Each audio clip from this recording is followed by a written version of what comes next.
Welcome everyone to the 54th episode in our space shooter DevVenture. Now, one of the things we ended on in our last session was, let me just scroll to the very bottom here. Here we go. So, yeah, right, okay. Now, one of the things that we were talking about at the end of our last session was to move on to the flee behavior, right? And we did this sketch before we talked about it with Perplexity to kind of get an idea of what we were going to do. And now we're going to get the code, right? We're going to go back to Perplexity now that we have our algorithm and we've thought things through and we've planned it properly. We've discussed some of the edge cases and considerations and all that kind of stuff with Perplexity. We have direction. Now let's go ahead and use Perplexity to generate that code so that we can actually vet it. You know, once the code comes through, we can vet it and make sure that it works and that we are not doing what they call vibe coding, right? Now, I honestly don't really like that term vibe coding, mostly because it's become a derogatory term, right? That AI is now available and it's empowering people to write code is somehow a bad thing. Yes, I agree that there are concerns and dangers with using AI to write the code for you, right? But if you know how to use AI properly, then it's not a problem. It really isn't. In fact, it's way better than doing it all on your own, right? Or in a team where the team does it all on their own. Now,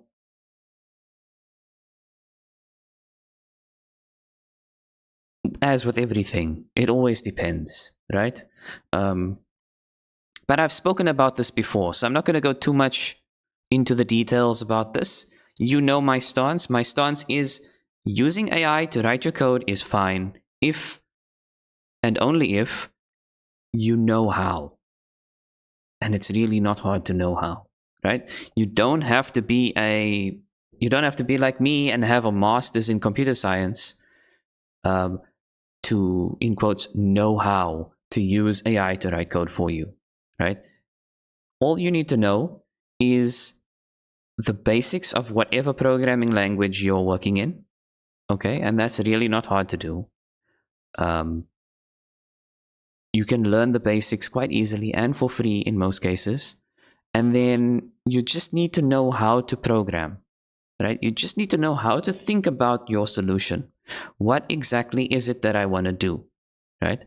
And also you need to know, so 3 things you need to know, right? Is the language you want to use, at least the very basics, how to think programmatically, and then also how to communicate with the large language model in order to get a response that actually helps you, right? And once you find out those 3 things, right? I don't want to go into details because that's going to be the whole live stream if I do, right? Once you know those 3 things, then it's literally just a matter of iteration and also a matter of practice, working on using the AI to help you. Okay, so let's get back to Perplexity. You already know that I can use Perplexity and it works, and we've seen that, right? I can get code to work almost the very first time I open it in Godot Engine. Once I copy paste it over, it like almost always just works exactly as it should, right? And that comes down to practice. I've practiced long before I even switched over to Perplexity. I've practiced with Gemini and Grok and DeepSeek and ChatGPT and Microsoft Copilot and all kinds of other AI large language models. I've been practicing with all of them, and I've been seeing patterns in how they operate, similarities, differences, where one is better than the other, and so on. And so I have a workflow that suits me and my style. And as you've seen, it gets results, right? So let's go ahead and continue with this, right? So you guys can see for yourself that AI really isn't the enemy. The real enemy is not knowing how to use it, i.e. ignorance. But I don't want to use the term ignorance because it can kind of seem confrontational or aggressive in a way, when I really am not trying to be aggressive. I'm literally just saying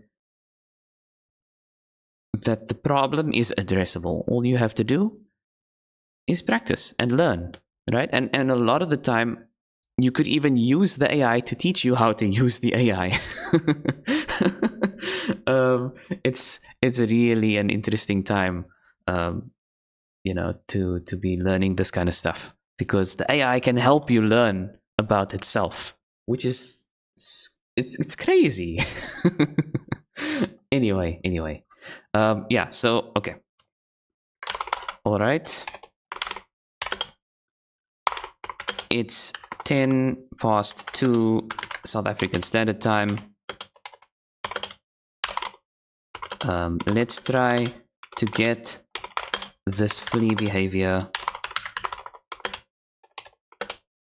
up and running in Godot Engine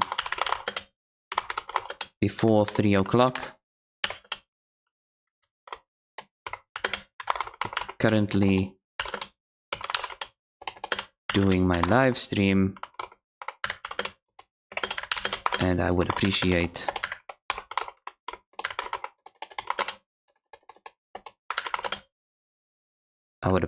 it if we could have a demonstration by the end of the session at 3 sust. Okay. No need to rush it, though. We can iterate and build piecewise if that means it will get to work faster, i.e. fewer iterations and minimal debugging.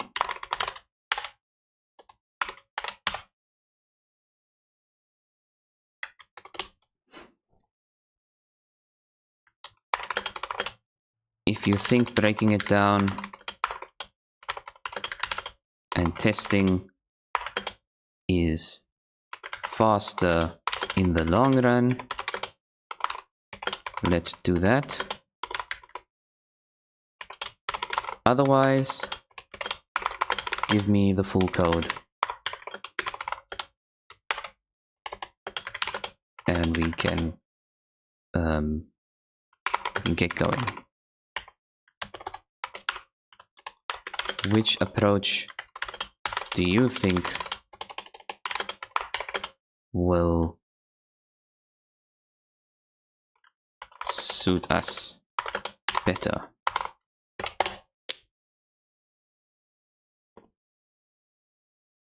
Incremental is better. One small testable flea first, then refine with angles and radii, so you are more likely to have a working demo within the hour. So phase 1, a simple flea. Implement the type behavior flea with inputs danger node or danger position. Steer directly away from the danger until outside a safety radius and then emit behavior complete.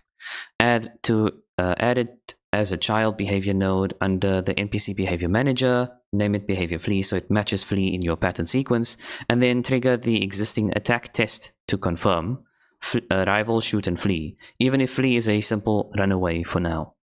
Then phase 2 is the angle band and the danger radius. Once the simple version works, extend the flea to start aggressive steering only when inside the danger radius. and then use a random heading within 90 degrees to 120 degree deflection from the direct collision or flee vector. This can be turned, or rather, this can be tuned live on the stream. Export variables, for example, and then this way you almost certainly get something fleeing on screen today, and any issues will be isolated to a small script and not a big all at once drop, or what they call a so-called monolithic code block. If you agree, the next message will be phase 1, a ready-to-paste type behavior flee.gd that matches your current style and contracts. Yes, do it, but name it behavior underscore flee.gd, not with the type underscore prefix.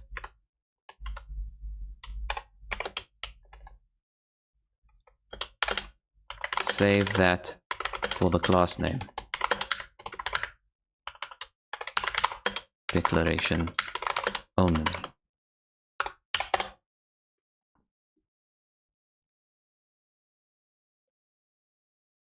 Amazing, right? So phase 1, a minimal contract compliant flee behavior that you can paste into behavior flee.gd and wire it under NPC behavior manager as a behavior flee in group behavior nodes.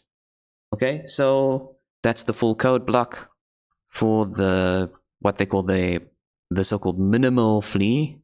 As you can see, it's not so minimal. It's quite a large block of code. But what can you do, right? As long as it flees. So we'll copy that, we'll paste it into our new script file and go straight into setting up the testing environment. And so for this, I think it's even it's better if we rename testing seek behavior to behavior test bed or something .tscn, and then we advance our scene setup where the nodes are spread out further apart, and we add actual collisions, right? Collision objects that need to be avoided. They need to be avoided, right? So we'll get there. We'll get there. Let's actually first create, of course, we'll create our scene and then attach the script to that scene and then paste the code into that script, and then we'll take it from there, right? So if we go into the file system, we ignore the documentation stuff. We go into scenes, components, behavior components, general behavior components, steering behavior components, right? Now we'll create a new scene file. We'll call it, set it up as a plain node. We'll call this flee.scene, right? And we'll say that's fine. Then we open up flee, the scene for flee, and attach to it a script called behavior flee. Behavior flee.gd, change the location to be on scripts, behaviors, steering behavior scripts, behavior flee.gd. Okay, then we'll say open and create.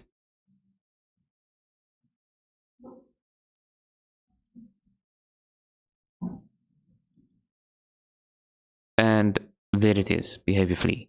Then all we have to do is say Control A, Control V, and there it is, all done. Now, if we go onto the top, you can see it really did a good job of collimating everything, right? I'm actually quite impressed by how well it did with the column numbers. Unfortunately for us, though, it's not consistent throughout the entire file, and also it's not perfect, so we'll just have to do that ourselves. Well, I'll just have to do it myself, and you'll just have to watch me. And in so doing, we will have done it ourselves. Okay, so we'll set that up as column 30, and we'll set this up as column 50 or 60. We'll do 60. Okay, and so now for parameters, it doesn't matter. The type colon doesn't actually have to be consistent when we're dealing with arguments, function arguments. But for type declarations on variables, definitely they do have to be. And for assignment operations throughout the entire script, or at least within a function, they have to be consistent. Okay, that's just my own thing. You don't have to worry about it. If you don't want to do it that way, that's your prerogative, right? For me, this is my way of doing things. I find it more readable, and it's much more pleasant to look at my script if everything is structured in this way. It doesn't feel as chaotic and overwhelming to look at. In fact, I find it much more of a joy to work with code like this rather than what I call jagged or chaotic code. So, doesn't matter. Set that off to column 60.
It was column 30.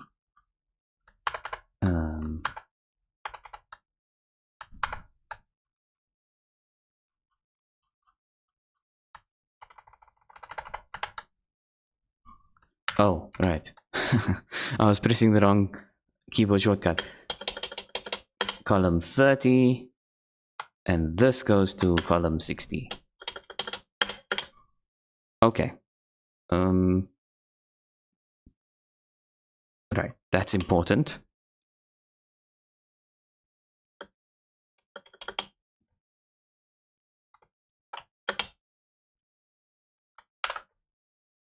We can set that to 40. Okay.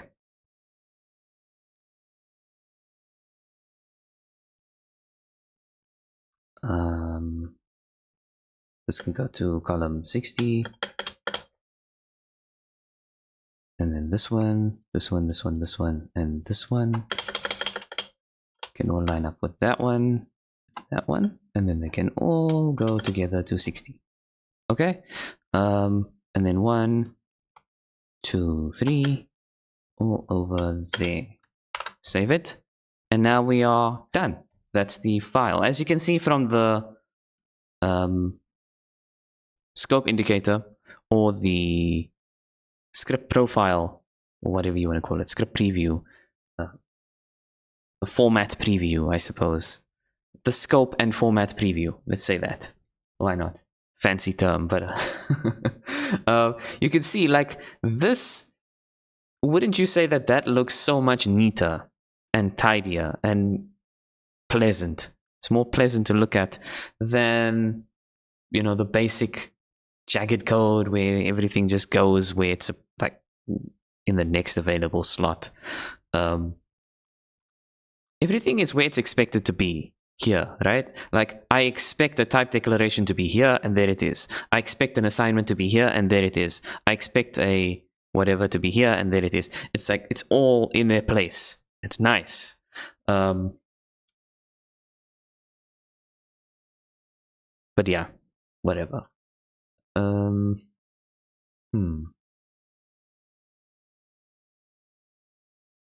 Okay, so the code is there, and we can go through it.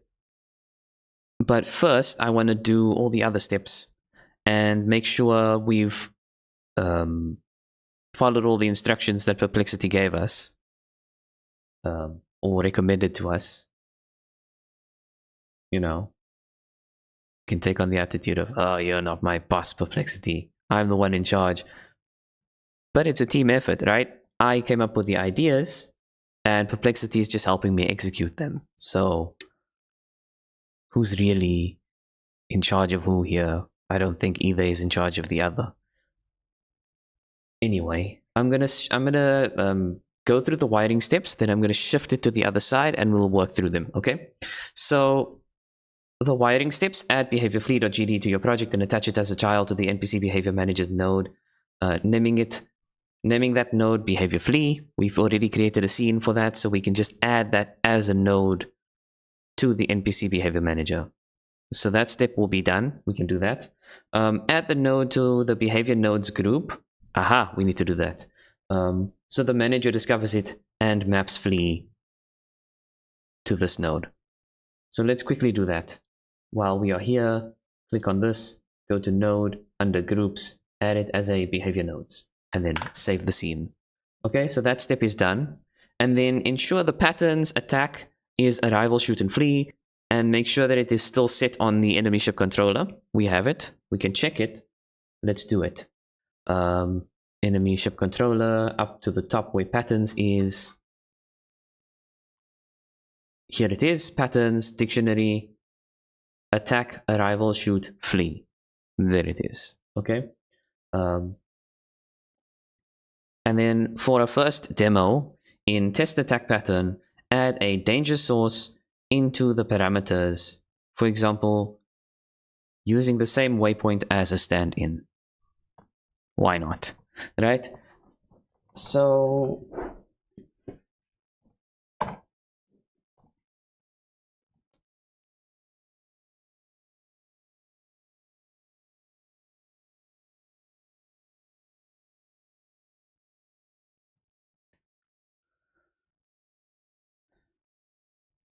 let's get to step 4. I was thinking about how to do step 4. We'll get there, okay? But first, let's do step 1 and 2, because we've done step 3 already, right? So let's do step 1 and 2. We'll open up the Godot engine and go back to behavior flee, right? And then it says here, add behavior_flee.gd. Okay, so we need to go to the npc behavior manager and add behavior flee to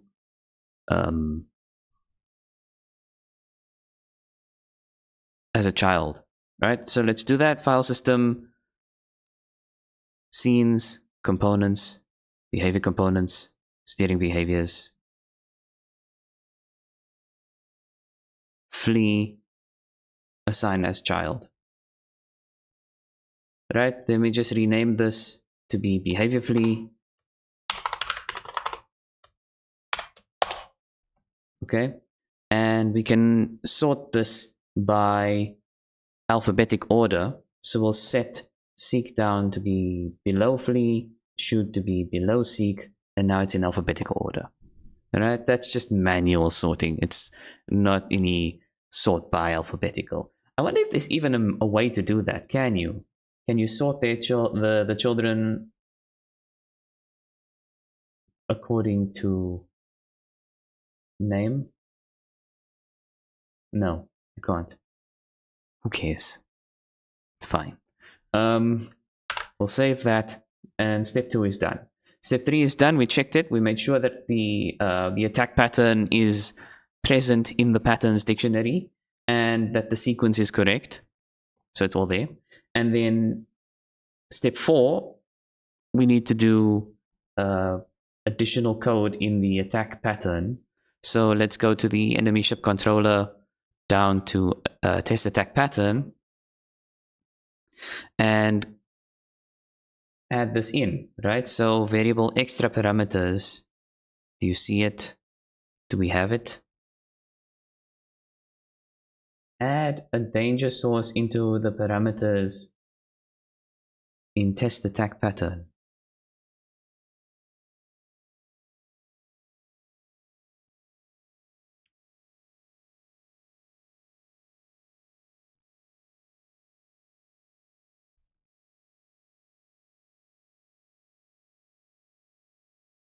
Why is this not set to be the right side? Whatever.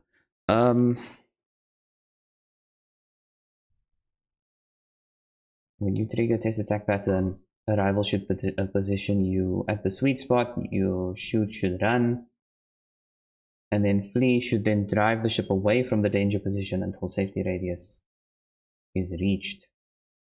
And when complete, or rather then complete and finish the pattern.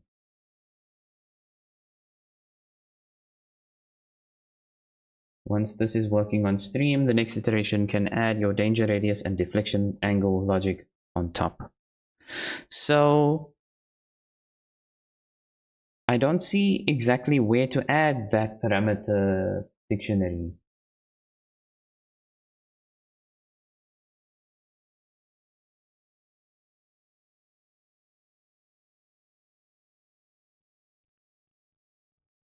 Oh, here it is, extra parameters. Target position, target node, and then a danger position. So let's add this danger position here. Right, so we've got this new parameter called danger position, and we can set that to be target waypoint dot global position.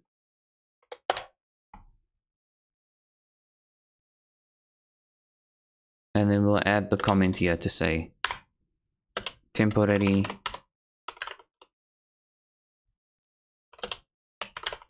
flee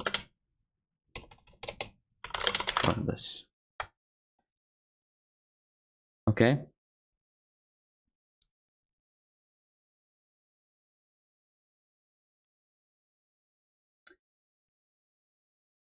So now we can save this, go into testing seek behavior, and investigate whether it works. So I'm going to run that now. And we can see exactly how that functions, right? So let's run the scene. And here we have it, right?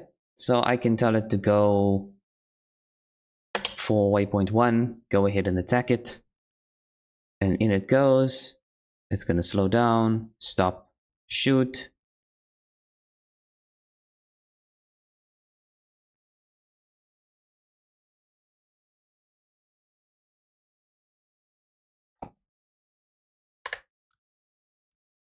Okay, and then I'm going to copy this. I'm going to paste it here in Perplexity, and we can ask it whether it worked, right? So I ran the scene and pressed the space key to execute the attack pattern, or rather the test attack pattern.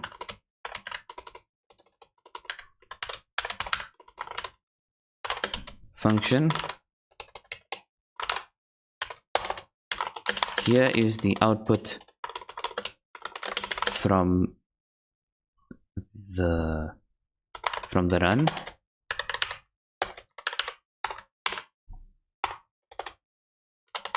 Does it look like the code worked, or is the arrival code stopping the enemy ship before the flee behavior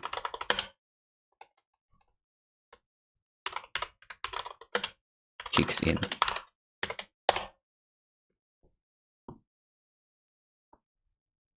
The code is working correctly. Flee simply never runs because the attack pattern is being interrupted by a new find waypoint pattern before shoot can complete and advance to flee. So what the log shows, the key lines in order: attack pattern assigned and arrival runs and completes. Attack, starting behavior, arrival behavior completed at sweet spot, behavior completed, arrival with status complete, Starting behavior shoot for attack pattern. Shoot behavior activated for ship 0. Shoot runs continuously, eventually destroys the waypoint. Shooting shot by character 3D 0 with damage 10. Waypoint destroyed the character body 3D number 0. Waypoint destruction triggers a new pattern, which interrupts the attack pattern. Find waypoint. Because the attack pattern is interrupted at shoot, flee, the third behavior in this, is never reached. So what is actually blocking flee? Arrival is not the blocker. It completes and hands off to shoot correctly. Flee is not reached because shoot never emits behavior completed by itself in your log. Instead, the pattern is cut short externally by the waypoint system assigning find waypoint after the waypoint is destroyed. To see flee run, you have two main options. Temporarily disable the waypoint destruction reaction during your test so attack is not interrupted, or temporarily change shoot to complete after some condition, after end shots or after target destroyed, and emit behavior completed so the manager can advance to flee before any waypoint logic assigns a new pattern. Once either of those is in place, the same attack pattern will proceed to the flee behavior as designed. So let's do that. Let's make the behavior such that it only shoots 10 shots. It shoots 10 shots, maybe not 10. How much does a waypoint have by default as health? Excuse me. How much health does the waypoint target have? Components, general components, waypoint target, target.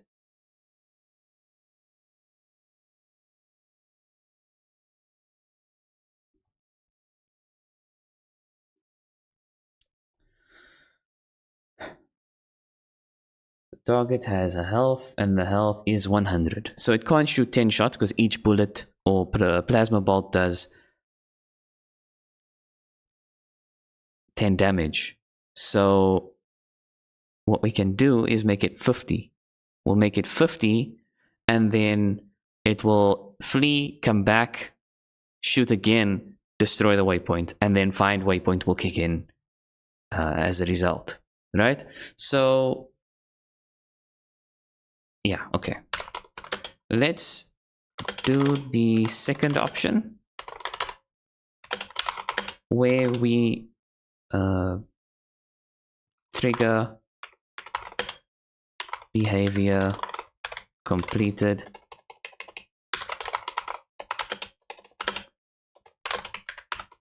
after 5 shots. This will cause 50% damage to the targeted waypoint.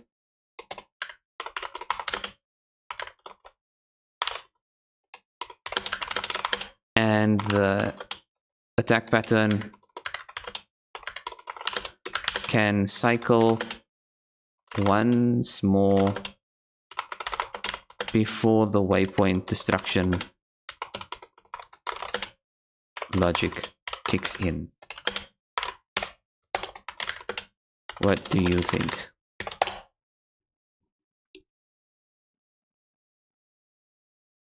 That's a good, simple way to drive the pattern to flee without touching the waypoint logic.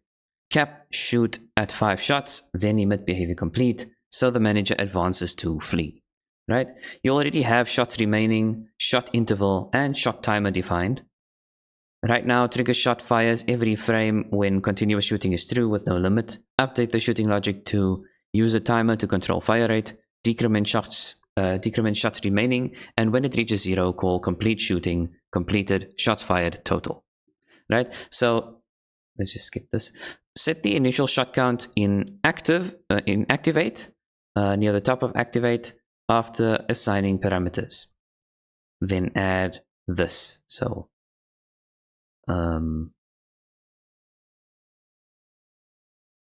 give me one moment. I'm going to take this to the side and we'll work on it in the editor. right? So we're going to go to behavior shoot in script, behavior shoot at the top in activate. So here in activate, after the parameters, we is active, extract parameters, continue shooting.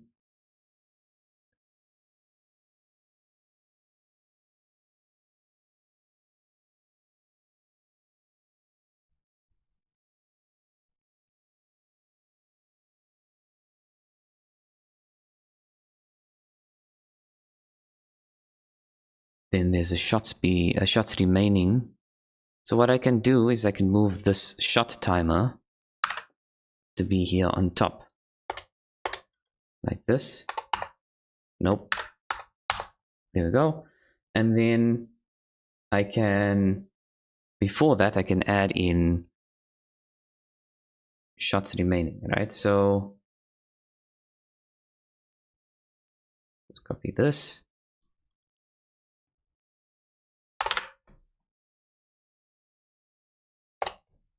Like this.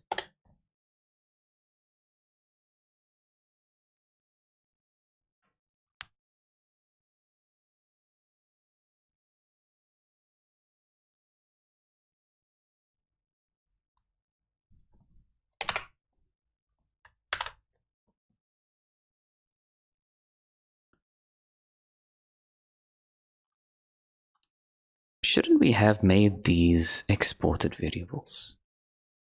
No, because it's a behavior. It's a behavior shoot, so it doesn't make a difference. It's fine.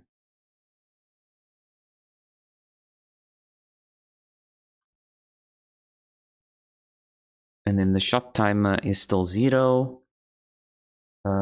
This makes the default burst 5 shots, but you can override it per pattern later with shots max if you want.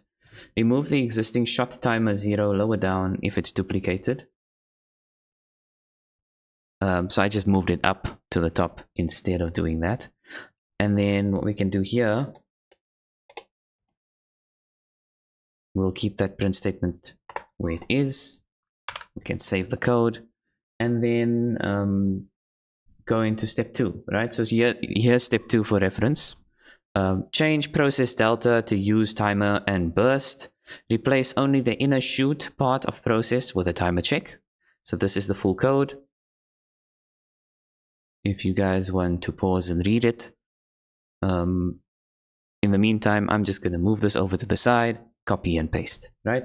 So actually not copy and paste. Because we already have a process function, we'll just add code where it's supposed to go, right? So if not is active, or not enemy ship, or not gun systems, or not target node. That's one complicated sentry check, right? So if it's not active, or the enemy ship is not defined, or there's not a gun system, or if there's not a target node, then cancel process by returning. And if target node is null, or not an instance that is valid, target node. So if target node is not a valid instance, or if it is null, then we call complete shooting with failed, and the reason is the target was lost, and call return, right? And then again, if, or rather there's a variable called toTarget, which is just the distance to the target. Target node minus global position, target node's global position minus enemy ship's global position, and we assign that to the target, right? And then if toTarget's length is greater than the maximum range, we call complete shooting as failed, and the reason is that it's out of range, okay? And if not has line of sight to target, we could add a retry logic or wait here, but if it doesn't have line of sight, just return, just close off the process function. And if the target node is defined and has a line of sight to the target, then aim at the target. And if continuous shooting is true, then trigger the shot. Else if parameters dot has target position, aim at the position, parameters target position, if continuous shooting, trigger shot. So that's the full function we have at the moment. Now let's go through what Perplexity has and see where the additions lie, right? So from the top, That first sentinel check is the same. The next one looks like it's still the same. Then the next one here, target node, global position, enemy ship global position. If the length is greater than the range, complete shooting failed, reason out of range, that's fine, that's the same. If not has line of sight, that's the same. Update shot timer.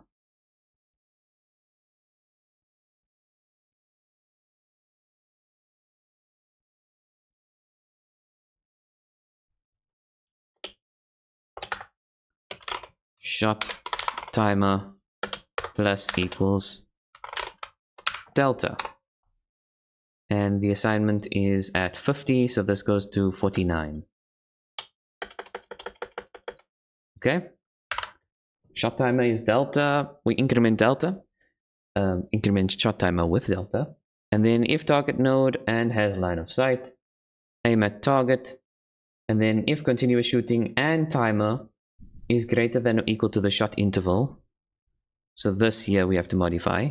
So we say and shot timer is greater than or equal to the shot interval, right? Then shot timer is 0, and we can set that to be at line 50. Okay. And then trigger the shot and decrement shots remaining. Then shots remaining minus equals 1. Okay.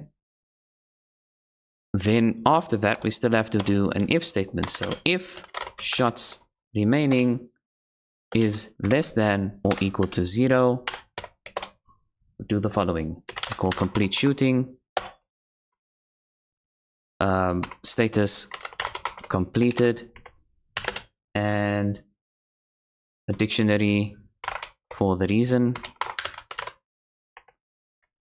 mapped to first completed.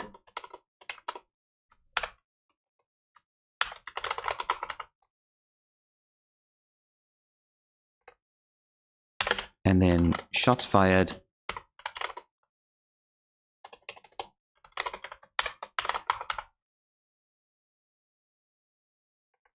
maps to parameters dot get shots max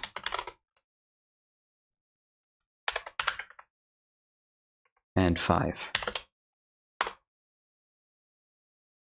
Okay.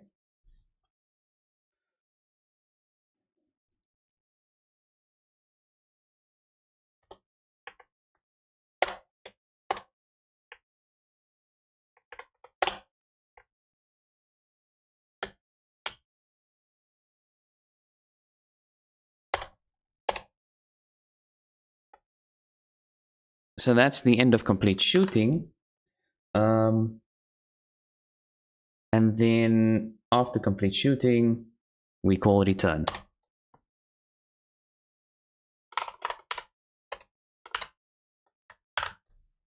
Okay. And then from here, if we only have a target position but no specific node, shoot at the position. If it has a target position, aim at position with the parameters target position. And then there's still some more code here. So if continuous shooting and shot timer is greater than or equal to shot interval,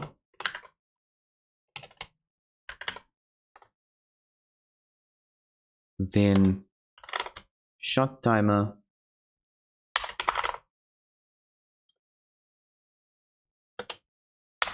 is 0.0, call trigger shot, and shots remaining decrements.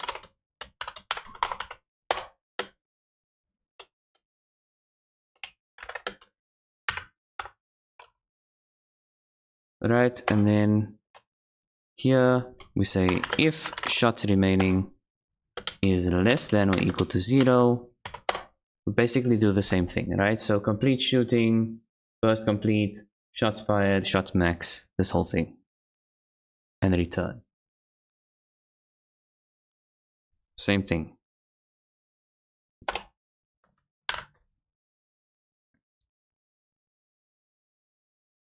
Okay, so that's the end of the changes that the Perplexity recommended. So let's carry on reading. This ensures that one shot every shot interval seconds, and after 5 shots, by default, we call behavior completed, status completed, and then this signal is emitted and shoot stops, allowing the manager to move over to flee before the waypoint destruction logic reassigns a new pattern. Right? And then after this change, run test attack pattern again. You should see arrival complete, shoot fire 5 times shots, then flee starts, and it will run until it reaches the safety radius. So we don't need to save that. So let's go ahead and save this and test it. Right? So testing seek behavior in 3D space. Off we go. So it will seek its way over to, or rather arrive at waypoint 1, fire shots, 1, 2, 3, 4, 5, and flee. Run away! It'll go to its safe radius, which is really far away. It's still going. Behavior complete. Awesome. Right? So that's the beginning of our basic flee, or rather the end of our basic flee, and the beginning of a more advanced flee iteration will start next. So I'm going to copy all of this, paste it in. Thank you for the help. It worked exactly as expected. Here is the output from the test run.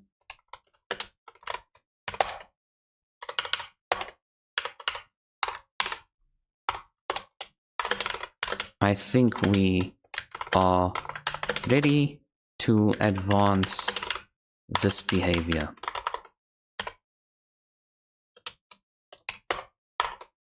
It's now 2:50 South African Standard Time, and we have about 10 minutes. Using the time I spent on implementing the basic version, do you think we can get phase 2 done in the next 8 minutes? It's now 51 and we have 9 minutes left in the live stream.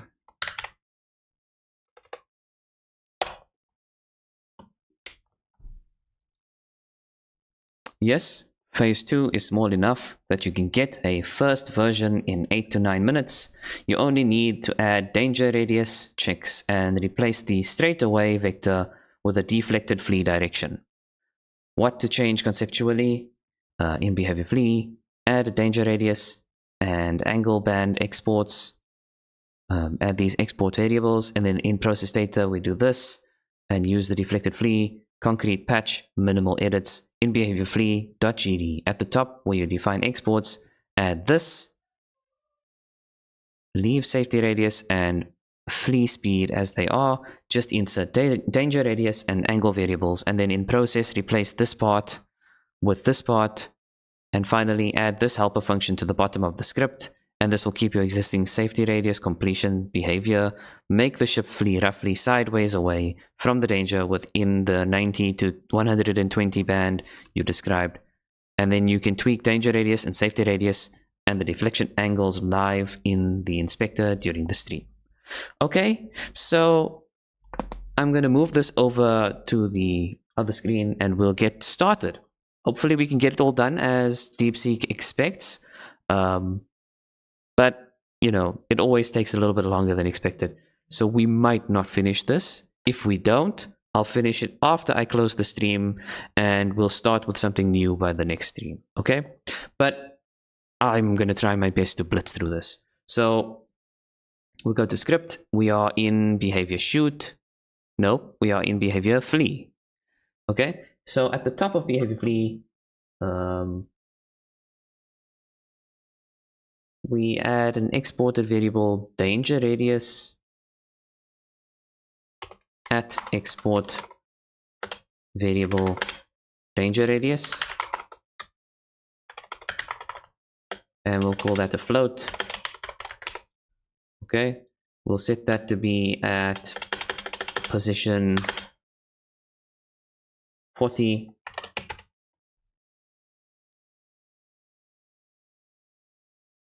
We're gonna have to make these way smaller, by the way, because the testing seek behavior environment is tiny. It's super tiny. Anyway, what I want to do instead is just keep moving, right? So danger radius, then we've got distance. No, that's the comment for this. Start active avoidance after this distance or inside this distance, right? And then we've got the safety radius and the flee the flee speed. Then there's two more exports we can add in. We'll do that. We'll say here at export variable minimum deflection angle in degrees. That will be of type float, and we can set that to be 90 degrees. This is the minimum angle away from direct threat direction. Okay, and then there's another one. Export variable maximum deflection angle degrees, also type float, and this will also be set to 120 degrees. This is the maximum angle away from the direct threat direction. Okay, so now what we want to do is we want to move all these columns out to match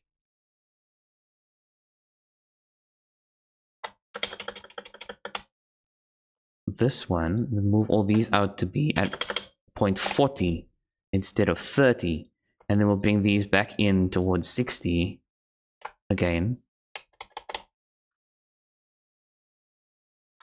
So why is this not at 60?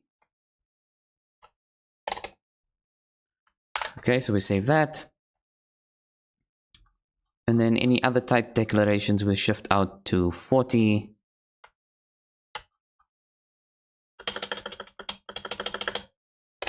And then we bring these in towards 60.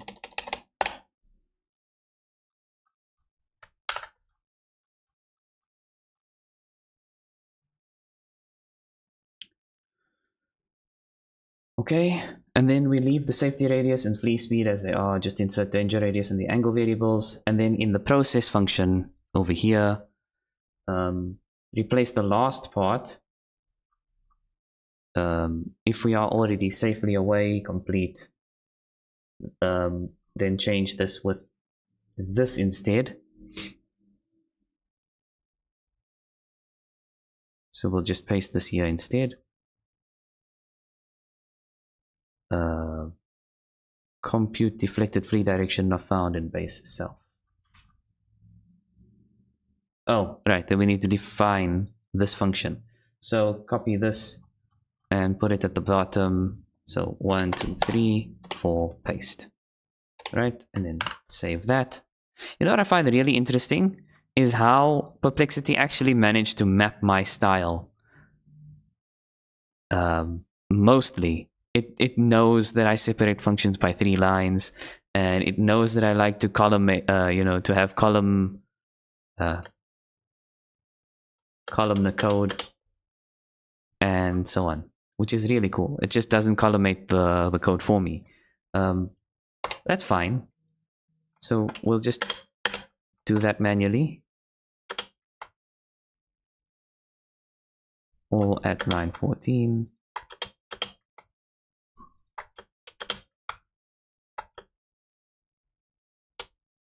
$61.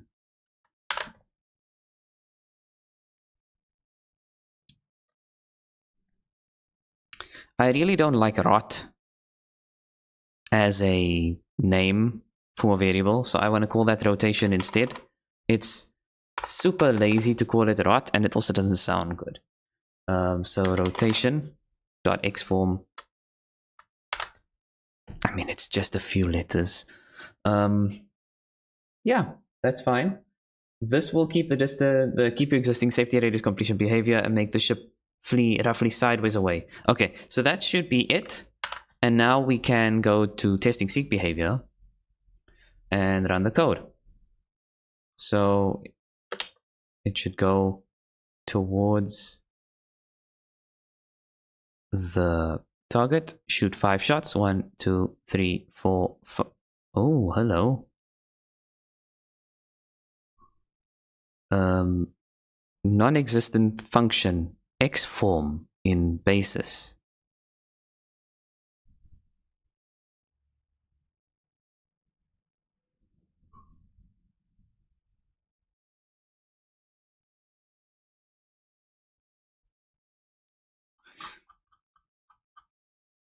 So I'm going to copy this, and we'll sort through this. Okay, so the enemy ship fired 5 shots, and then this error appeared.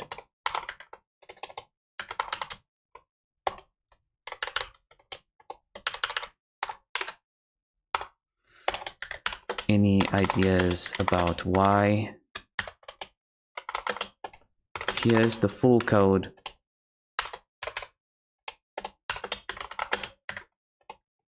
After making the changes, so you have the entire context. And then we'll have to close the live stream. We have about 2 minutes left before the end. So we'll just do that. Nope, not cut. Copy that and paste it in place. Okay. What do you think?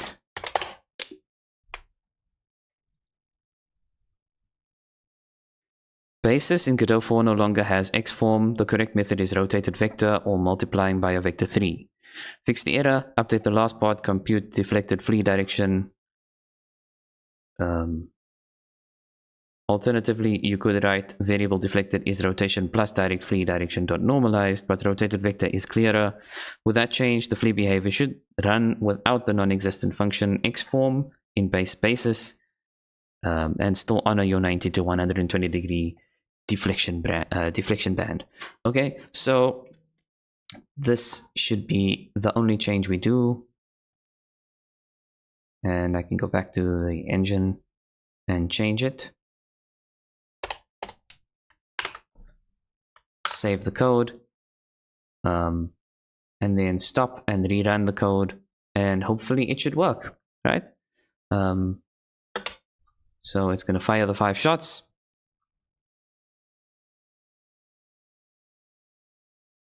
1, 2, 3, 4, 5. Rotated vector in basis. Still making this nonsense.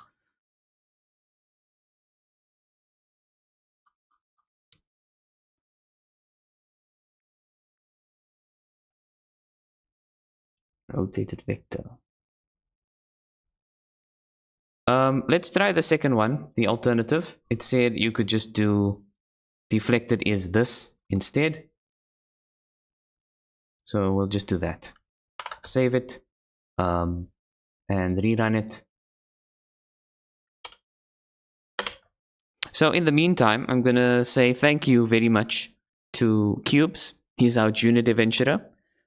You guys can join him as a supporter for the to the channel.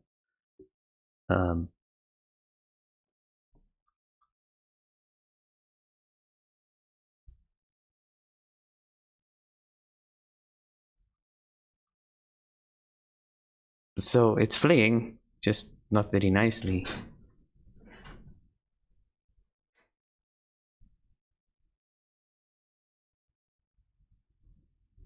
So flee completed. Yeah, so you guys can join him on my Coffee page. The link is here. It's also in the description of the video. And you can join the community on Discord. The link is in the description of this video and all previous live stream videos as well.